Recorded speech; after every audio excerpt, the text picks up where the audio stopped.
Hey, this is the Fight Nerd, and today we are joined by legendary UFC and combat sports cutman everywhere, Jacob Stitch Duran. Stitch, how's it going today? Man, I'm doing all right, man. You know, today is the release date for the book, and I'm so stoked, and I'm glad you got me on, and just talk a little bit about the book. So we're going to be talking about Jake's autobiography very soon. First, I actually want to talk to you a little bit about UFC 119 this past weekend, because you were working that show, and there were plenty of gruesome cuts to be worked on. So how was that show for you? Yeah, well, you know, that's what we do. You know, we work on cuts, and obviously the one on Evan Duran was pretty much a pretty gory cut, and you know, Rudy Hernandez did a great job in keeping Evan in the game, and unfortunately the decision didn't go his way, but at least he was taken care of. And I saw him at the airport the following day, and he was in good spirits. All right, now I got one weird question to ask you before we dive into the book. When you're watching these fights happen and somebody gets themselves cut open, I mean, do you just kind of say to yourself, "Man, I want to be working on that cut right now"?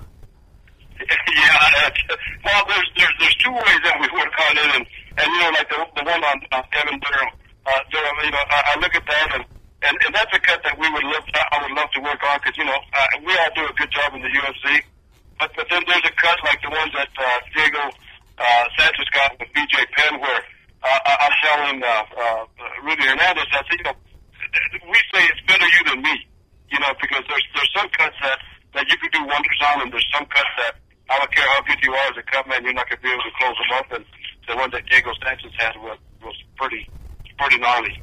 I agree. Now, let's talk a little bit about your book coming out, which is From the Fields to the Garden, The Life of Stitch Duran. And let's just start at the beginning, which was your childhood. Now, growing up, most kids don't really say to themselves, "I'm going to be a cut man." And you were no exception, as I read in the book. You wanted to be a baseball player originally. So tell us about what happened with that dream. Yeah, well, I mean, I didn't even know what a cut man was. As a matter of fact, growing up, I didn't even know what boxing was. You know, I kind of got that going, but everything changed when I joined the military, and I went to Thailand and studied a little bit of the arts over there, and you know, I had my own school, and from there I learned to be a cut man, and never in my wildest dreams would I have expected for it to rocket me to the position that I'm at right now. Now, when you were growing up as a kid, you were doing a lot of work in the fields with your family, picking cotton and doing all sorts of different things. So tell us about how that affected your life as you got older. Yeah, well, you know, and it's funny because a lot of people, you know, Eddie Mustafa Muhammad used to be a great light heavyweight champion boxing, the Hall of Famer, called me the other day and says, "Stitch, you know, he's from New York, right? He's and he says, "Stitch, I didn't know you were a cotton picker." You know, and people look at me and just don't figure that that's what I did growing up as a kid, but, you know, I worked the fields till I graduated out of high school, and when I joined college, you know, was the last time I did that, but, you know, that inspired me, that gave me the work ethics that I have now, Matthew, and it really kind of chiseled me to where I am now, because my parents, even though we were poor, we didn't know we were poor, because everybody surrounding us were in the same boat. All right, now, as fate would wind up, you ended up in the Air Force, as you mentioned before, and that's what led you to your first experience with the martial arts in Thailand. So tell us a little bit about that trip to Thailand in the Air Force. Well, I'll tell you what, you know, being a pretty young guy, actually I was 22 years old when I got to Thailand, but being that I was a farm worker and just got out of the fields and straight into Thailand, it was a mind blower. And you know, but my first experience getting into Thailand was quite crazy, because number one, I didn't want to go to Vietnam just during the Vietnam War, and I land in Thailand, and you know, guys drive up to the plane, you know, with jeeps, and they got 60 caliber machine guns on their jeeps, and you know, you got towers, you got gun towers up there, and you got GIs up there with weapons and bags and all that, and it's gonna freak me out. And but realizing that you know, I was there, I got to see my first Muay Thai fight, and I got hooked from that. Now, most people now know you as a cutman, and your first night of being a cutman is also what earned you your nickname. So tell us how you became a cutman in the first place, and how this whole Stitch nickname started. Well, first of all, I'm going to give you some major props, because you read the book from page to page, and you surprised me. But you're right. That's you know, that's how I ended up getting my name Stitch. Is I worked my first real cut when I was working with Dennis Alexio. He used to be the ISKA champ. He was the best. And so I met mixed martial artists, UFC guys. Dennis Alexio was the best athlete I ever worked with. And one of the guys in the undercard, Dave Rooney, I worked his cut, and I was learning to be a cutman at that point. But I ended up working on a small cut, and I closed it up, and I had noticed the other old veteran cutman making butterflies out of tape, so I did that. I closed up his cut, and he tells me, he just made me some stitches, and I thought, wow, the name Stitch, it's pretty awesome. So that name was adapted in Vallejo, California, years and years and years ago.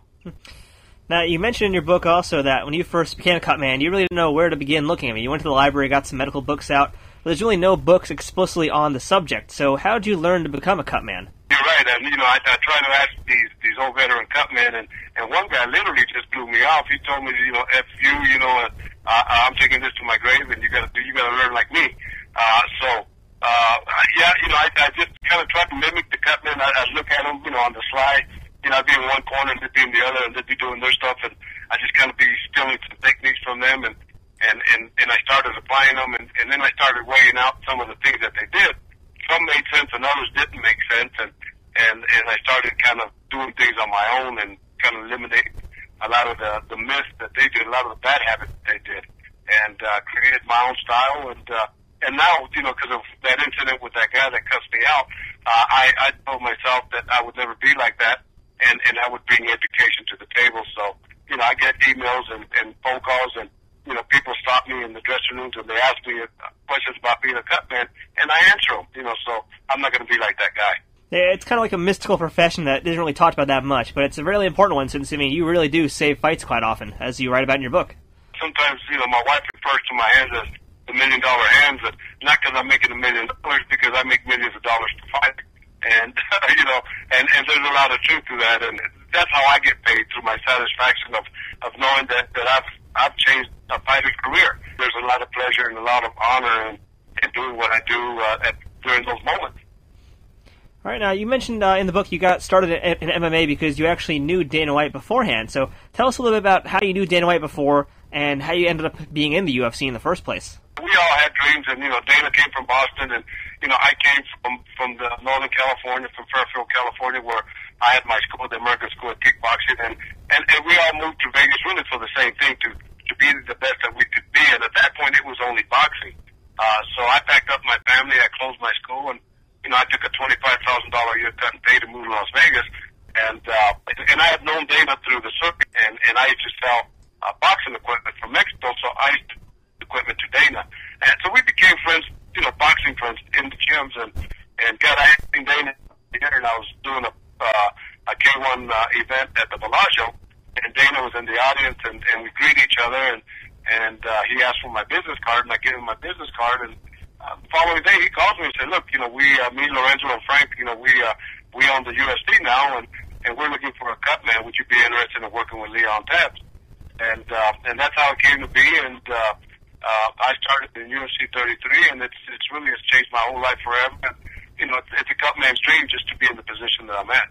And people don't give Dana the credit that is due making this move, because that was really one of his most signature moves that he doesn't get credit for, in bringing professional cutmen in to minimize the injuries and maximize the safety for these fighters. I thought it was very, very ingenious. And I'm sure you haven't even given it a thought, right? I really didn't either. It's something that, like I said, we don't really think about cutmen that much, even though they're really crucial to the fight game. All right, now we can't talk about the UFC without talking about UFC 43, Marvin Eastman versus Vitor Belfort, and you go pretty in-depth in that in your book as well. So, that's got to be the grossest cut ever. If you're a real MMA fan, you know what I'm talking about. So, Stitch, kind of walk us through that scenario here, and why was this cut so horrible and different from others? Yeah, that was, and people always ask me, questions that I always get is, which is the worst cut I've ever worked on, and Marvin Eastman, I have to give him the trophy, because, when he took that knee from Vitor Belfort, I get to that cut, and literally, he just hacked, from one side of the eyebrow to the top of his forehead, but, it's the biggest cut I've ever seen, and they stopped the fight, rightfully, because it was pretty serious. But, one of the things of being a good cut man also, Matthew, is having psychology on your side and knowing when to use it and how to use it. But when I got to Marvin, I knew he was in a little bit of a shock, because he had taken a heavy blow to the head, and really probably didn't even know what the cut was like. But I knew that the fans were looking at us through the big giant screens, and I said, Marvin, this is the biggest fucking cut I've ever seen in my life. and he started laughing. But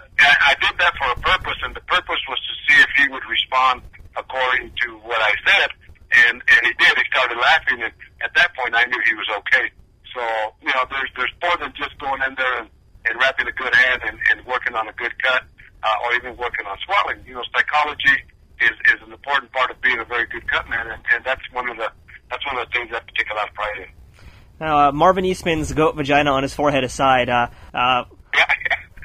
one of the other things you have to do as a cutman is kind of, not really let the fighter know how bad the cut is. You have to keep your composure. So, what do you do to help reassure a fighter when they are in that situation? Well, it's the way you handle yourself, the composure you have walking into the ring, and I always try to make eye contact with these fighters, and the eyes will tell you everything. That's one thing, the eyes won't lie to you, and I do explain to the fighters sometimes.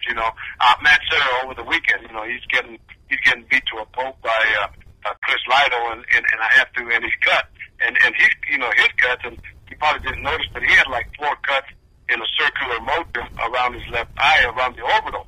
And I get to him, and Matt's a little confused, and I said, Matt, don't worry about it. I'm here to take care of you. And in doing that, those are some of the things that you have to bring to the table for these guys, and let them know that, I'm here to cover your back, and I'm not going to let nothing happen to you. All right, now, you're not just a cut man, of course. You also wrap the hands of countless fighters in boxing, MMA, kickboxing, everywhere. And I'm sure you get to learn a lot about a fighter just from wrapping their hands. So what can you learn from a fighter by just doing that act?